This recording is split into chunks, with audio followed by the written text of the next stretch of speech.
අයිබෝන් ඔයාල හැමෝම පිළිගන්නවා Science for You YouTube channel එකට. අද අපි සාමාන්‍යයෙන් අපි කතා කරන්න ගියේ logical questions. ඒ කියන්නේ තාර්කික ප්‍රශ්න. ඒ කියන්නේ සාමාන්‍යයෙන් එදිනෙදා අපිට හම්බ වෙන ප්‍රශ්න වලින් පොදු රටාවේ ප්‍රශ්න වලින් එහාට ගිහිල්ලා සාමාන්‍ය අපි හිතලා කරන්න ඕන ප්‍රශ්න සාකච්ඡා කරන වැඩසටහන ඔයාලා එකතු වෙලා ඉන්නේ. එතකොට පළවෙනි ප්‍රශ්නේ අපි කතා කරා හරි. මේ ආලෝකයේ 1989 ප්‍රශ්නයක්. මේක සාමාන්‍යයෙන් හිතන්න තියෙන ප්‍රශ්නයක්. ප්‍රශ්නේ පොඩ්ඩක් බලන්න.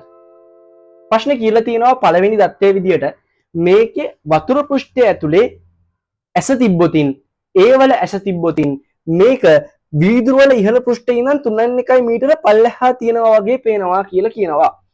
එතකොට මේකෙදි පළවෙනි පෘෂ්ඨ අවස්ථාවේදී ඕක අපි සමීකරණයකට දාලා බලන්න ඕන කොහොමද මේ ගාන විසඳන්නේ කියන එක. එතකොට දැන් මේකේ ඇස තියෙන්නේ මොකක් ඇතුළේද? වතුර ඇතුළේ තමයි ඇහැ තියෙන්නේ. එතකොට මේක පල්ලෙහා තියෙන එක වීදුරු. එතකොට අපි මේකෙදී අවදානමක් ගන්න බය වුණොත් මේ ගාන හදන්න බෑ. මේ ගාන හදන්න අපි ඉස්සෙල්ලාම අවදානමක් ගන්න පුළුවන් වෙලා තියෙනුනේ තමයි අපි මේ දන්නේ නැති ඒවට මේ ගාන ඇතුලේ අපිට වීදුරු වල වර්තනාංකය මොකක්ද කියලා දීලා නැහැ. ඊට පස්සේ මේ වීදුරු වල උස මොකක්ද කියලා දීලා නැහැ. මේ වීදුරු වල උසට සහ වීදුරු වල වර්තනාංකයට අපි අගයන් ටිකක් නැත්තම් අපි ආදේශකයන් ටිකක් දා ගන්නවා. මම වීදුරු වල වර්තනාංක n කියලා දාගත්තා. මේ වීදුරු වල උස කියන එකම t කියලා දාගත්තා.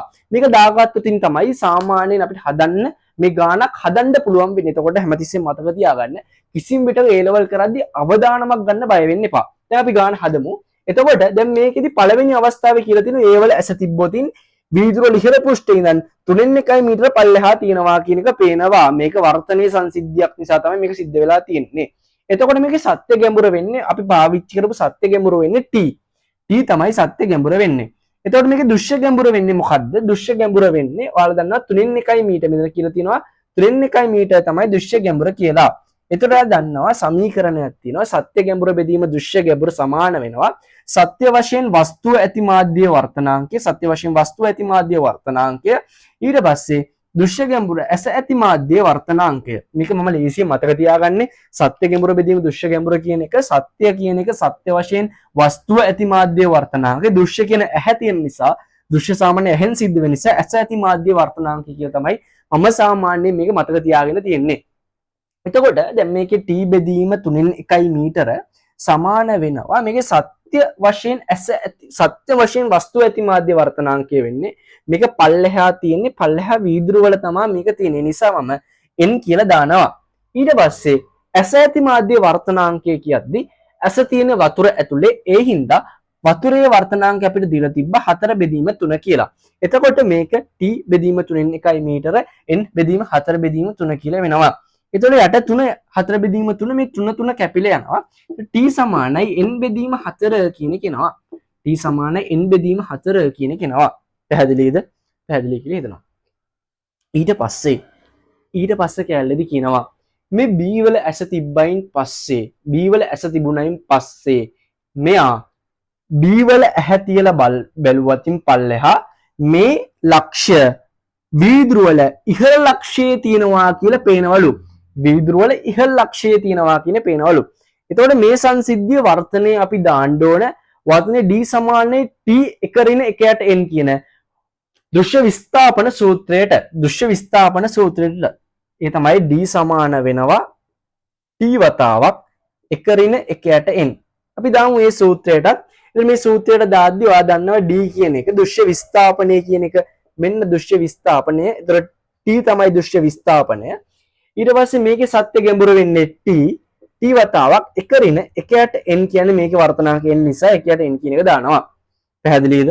ඊට පස්සේ ඒක ධන වීදුරු වල උස කියන එක ජලයේ උස කියන එක h කියලා දීලා තියෙනවා. මේ h තමයි අපි හොයන්න ඕන. මේ h කියන එක එක ඍණ 1යට n වෙනුවට දාන්න ඕන අපි වතුරේ වර්තනාංකය ජලයේ වර්තනාංකය 4 බෙදීම 3යි.